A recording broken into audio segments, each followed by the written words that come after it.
Have you ever found yourself staying up late, responding to someone else's crisis, completely ignoring your own exhaustion? You become their therapist, their fixer, their emotional anchor. You tell yourself you are doing it out of love, out of pure empathy. But deep down you feel drained, unappreciated, and secretly trapped. Why do you feel this overwhelming, almost painful urge to fix people who never even asked to be saved? Why is it that you can solve everyone else's life, while your own is quietly slipping through your fingers? Imagine you meet someone. They are talented, kind, but their life is a complete mess. Maybe they struggle with their career, their mental health, or the heavy baggage of their past. Instantly, a spark ignites inside you.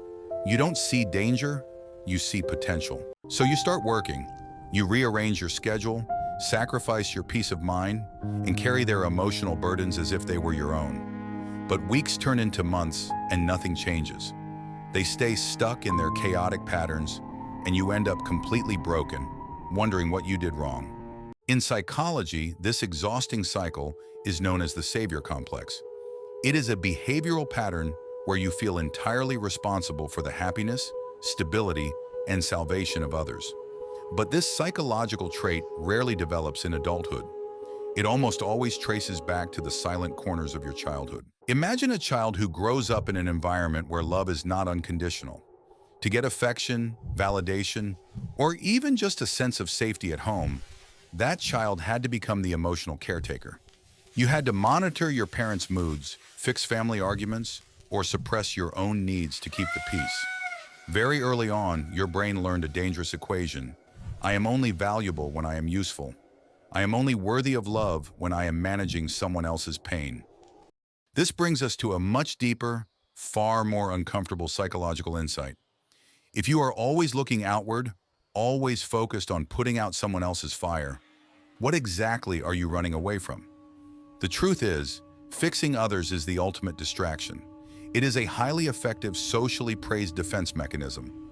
As long as you are consumed by someone else's chaos, you don't have to face your own empty spaces.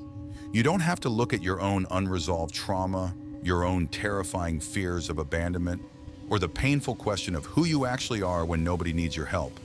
You collect broken people because focusing on their cracks keeps you from seeing your own.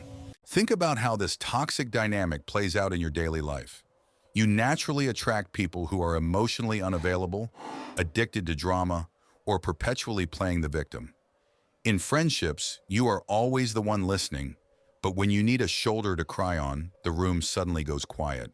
You exhaust your energy, and then resentment starts to build. You feel angry that they aren't changing, yet you can't seem to walk away.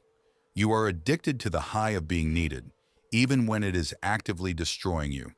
But here is the twist. The dark side of the savior complex that almost nobody wants to admit to themselves. Your desperate desire to fix people isn't actually about them. It is about control. When you fix someone, you create an invisible, comfortable power dynamic. If they stay broken, they stay dependent on you.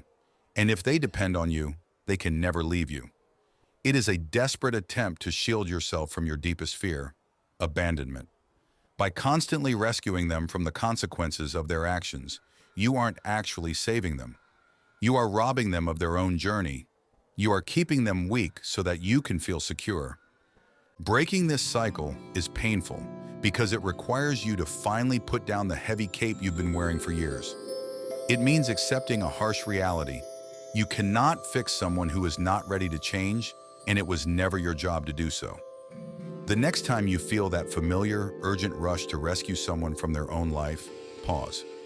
Take all that intense energy, all that deep empathy, and turn it completely back toward yourself. You deserve the exact same saving that you so desperately try to give to everyone else.